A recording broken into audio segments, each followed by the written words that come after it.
Are you having a hard time figuring out what to get Dad for Father's Day? You should check out Row 1 Brand's Vintage Pictorum Gallery. They have America's best sports art.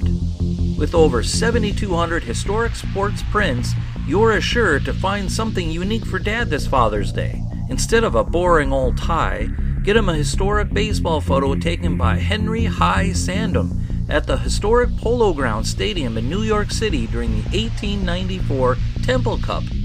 Or, if he's an NFL buff, check out the 1963 vintage NFL poster. These are so good looking that you'll be amazed how they turn out.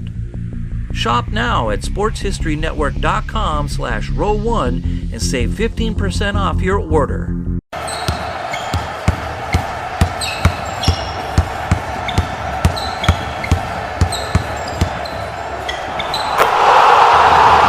This is Basketball History 101 with Rick Loayza. Welcome back to Basketball History 101. I am your host, Rick Loayza, and this is the podcast where we bring to life some of the forgotten stories from basketball history. And if you've been listening for a while, then you know that my goal is to bring you stories that are interesting and significant in basketball history. We've already had episodes about when the Lakers team plane crashed with the Lakers on board. We've talked about the very first basketball game ever played. We've talked about the popularization of the jump shot and what led to the creation of the shot clock. I want to bring you the kind of basketball history that hardly ever gets talked about anymore. But also, it's the kind of basketball history that you will want to know if you love this game the way I do. Another way to look at it is like this.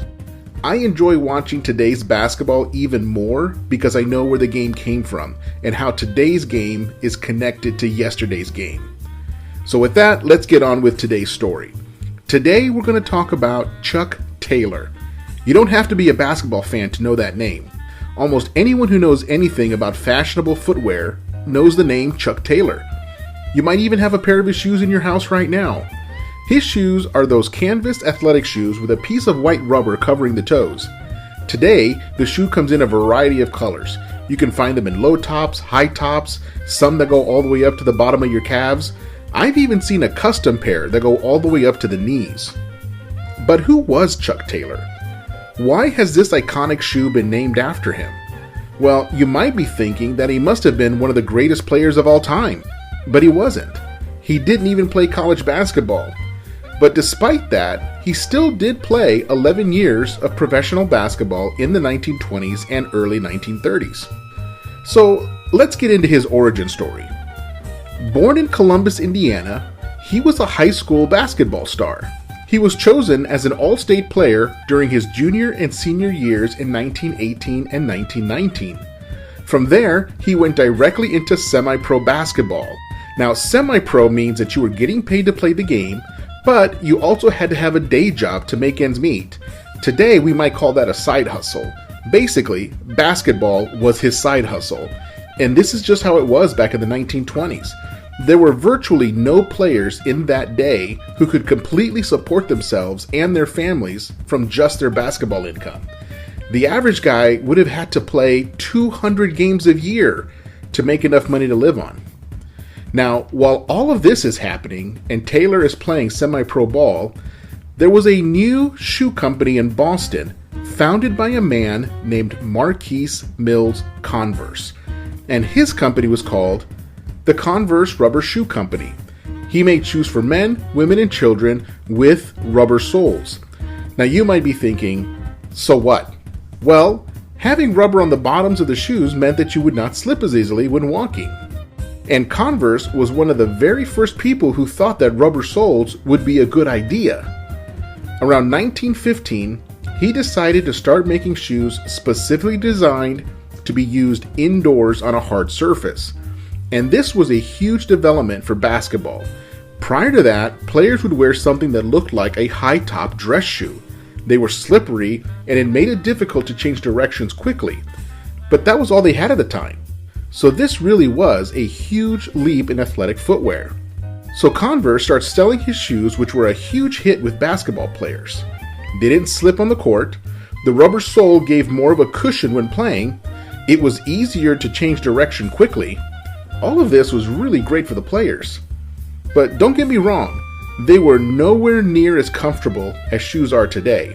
Because even with these Converse shoes, sometimes players would still finish the game with sore feet or even blisters. Chuck Taylor certainly did. He wore the shoes, and his main complaint was sore feet. The shoes were good, at least compared to what was available before, but he thought they could be even better. So around 1921, Chuck Taylor, the basketball player, walks into the offices of Converse Rubber Shoe Company with ideas of how to make the shoe better. He cold called them. He walked in with no appointment, but based on the ideas he presented them, they hired him as a shoe consultant.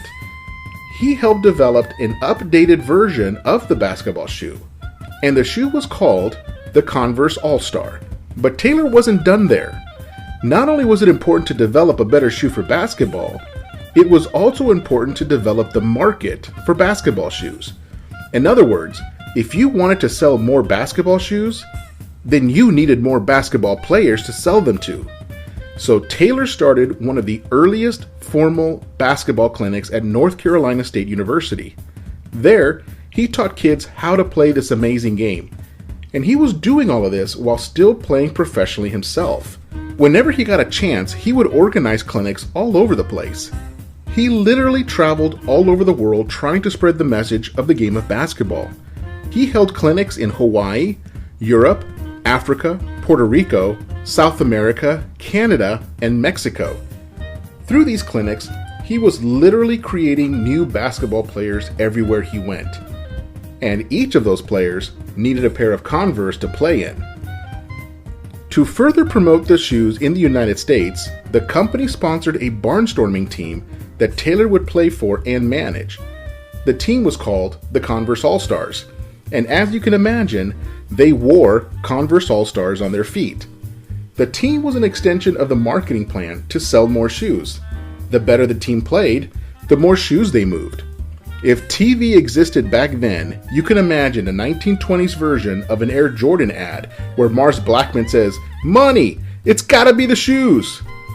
And the team did play well, and they sold a lot of shoes. They were a Chicago-based barnstorming team that traveled around and played basketball alongside the likes of the New York Rens, the Savoy Big Five, the original Celtics, and the South Philadelphia Hebrew Association. By the way, if you want to know a little bit more about the days of barnstorming, check out episode 2, where I talk about the New York Renaissance and how they dominated the barnstorming scene. And this is actually a good place to take a break. We'll continue with Chuck Taylor's story right after this. Now back to Chuck Taylor. As he traveled around the country, he got to be friends with every significant coach and athletic director in the country. Anyone who wanted the inside scoop on a player or coach only had to get in touch with Chuck Taylor. He knew them all. His opinion on a player or coach mattered to the basketball community. He was easily the most well-connected basketball person in the country. He even created something called the Converse Basketball Yearbook. It was kind of like a high school yearbook. It featured the best players, coaches, trainers, teams, and moments of the previous 12 months. It even featured a college All-America team that Taylor selected personally. And back then, it was a big deal for players to be named a Converse All-American. His efforts to popularize the game definitely sold more shoes. After all, that was his purpose, to sell shoes. But the game of basketball itself might not be as popular as it is today if he hadn't taken the game across the globe back in those early days. You could make a strong argument that the game does not make it into the Olympics in 1936 if it wasn't for Chuck Taylor. It simply wouldn't have been popular enough.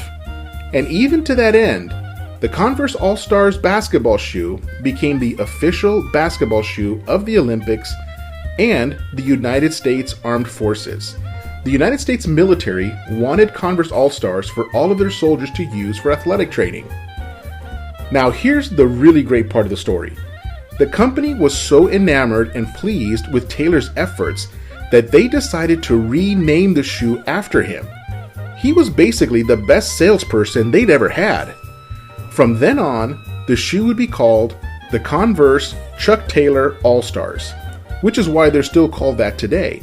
his signature is incorporated as part of the logo featured on the shoes. And all of this because his strategy worked. More and more kids were signing up to play basketball. More and more colleges and high schools were adding basketball teams. The professional leagues were growing as more fans were willing to spend money to buy a ticket. The sales of the Converse Chuck Taylor All-Stars went through the roof. By the 1960s, nearly 80% of all basketball shoes worn around the world were Chuck Taylor All-Stars. Not even Nike could ever say that 80% of all the basketball shoes in the world are Nike shoes.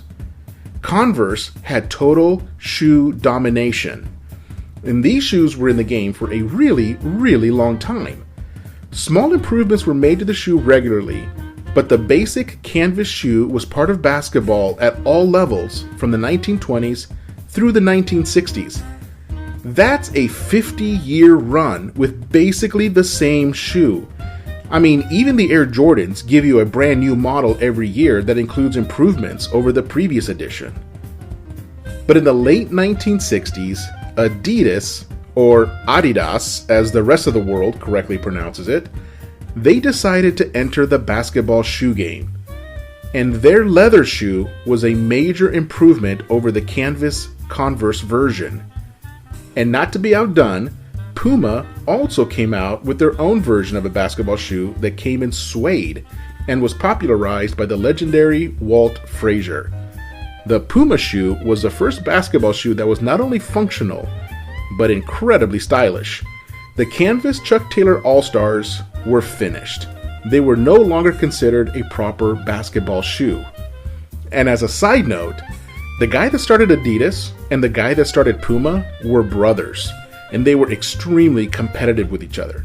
They were always playing the game of anything you can do, I can do better, which is why they both started making basketball shoes at around the same time.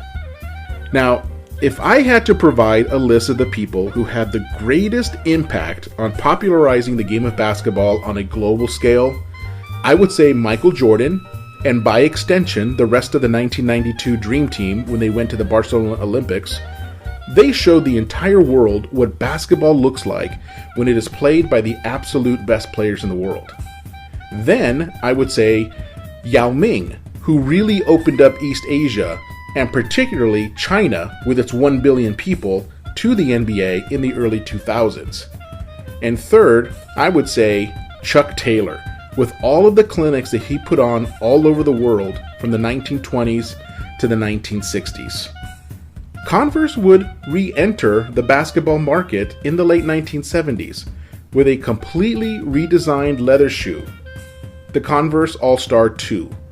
This shoe was worn and popularized by Magic Johnson, Larry Bird, and Dr. J until a later model came along called the Converse Weapon. But the original Converse Chuck Taylor All-Stars did not completely go away. The company noticed that kids were still wearing them as a fashion statement. So as any good company would do, they followed the market and kept selling the Chuck Taylor All-Stars as a fashion brand, which is why you still see so many of them today. They still look great, as a fashion brand. I wouldn't wear those things to play basketball in my driveway today. I would sooner wear Crocs. And I have. I have played basketball in my driveway with my kids wearing a pair of Crocs. But as for Taylor himself, he would go into semi-retirement in the 1960s, enjoying a life of golf and sunshine in Florida. He would later be named to the Basketball Hall of Fame in the category of contributor. By the way, the Basketball Hall of Fame has 5 categories for induction. You can go in as a player, a coach, a referee, as a team, and as a contributor. Contributor is a general category for anyone who makes a significant contribution off the court to the overall game of basketball, and Chuck Taylor definitely contributed to the overall popularity of the game. He lived long enough to find out that he had been elected to the Hall of Fame, but unfortunately he died of a heart attack just a couple of months before the induction ceremony was to be held in 1969. His legacy is massive in the game of basketball. Anyone who loves this game as I do owes him a debt of gratitude. If not for him, it's possible that the game never becomes that popular. And maybe this podcast doesn't even exist. For that alone, I'm extremely grateful. Chuck Taylor is a metaphorical giant among the actual giants who play this game. He is exactly the kind of person who needs to be remembered by all of us who love basketball and its history. And that's why I do this podcast. I want to make sure that we don't forget the people who helped develop and build this game. Their stories need to be remembered. I love the modern game, but I also love where the game came from. I kind of think of it as reading a book. It's hard to understand the second half of the story unless you've read the first half of the story. That's what basketball history is like for me. Hopefully, that's what basketball history is like for you too. So, that's all for today. This is the story of Chuck Taylor and his amazing basketball shoe. Join us next week as I present the story of the very first game played by the Harlem Globetrotters. And that's next time on Basketball History 101. If you like what you hear, please hit that subscribe button wherever you get your podcasts. I want to thank my producer and editor, Jacob Loayza. Join us next time as we continue to mine the history of basketball for more great stories from the past. Take care, and see you soon.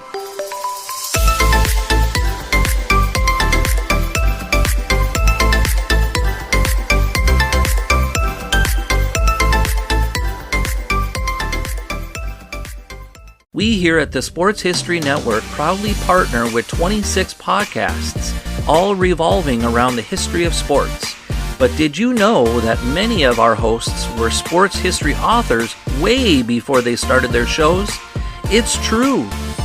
We've got Joe Ziemba, host of When Football Was Football, Joe Zagurski, host of Pro Football in the 1970s, Mark Morthier, host of Yesterday Sports, Tommy Phillips, host of Lombardi Memories, and Scott Adamson, co-host of From the 55-Yard Line. All these authors have many books for you to choose from. To check them out, go to our website at sportshistorynetwork.com/sportshistorybooks. Pick up your copy today. Soundtrack provided by Kevin MacLeod of filmmusic.io.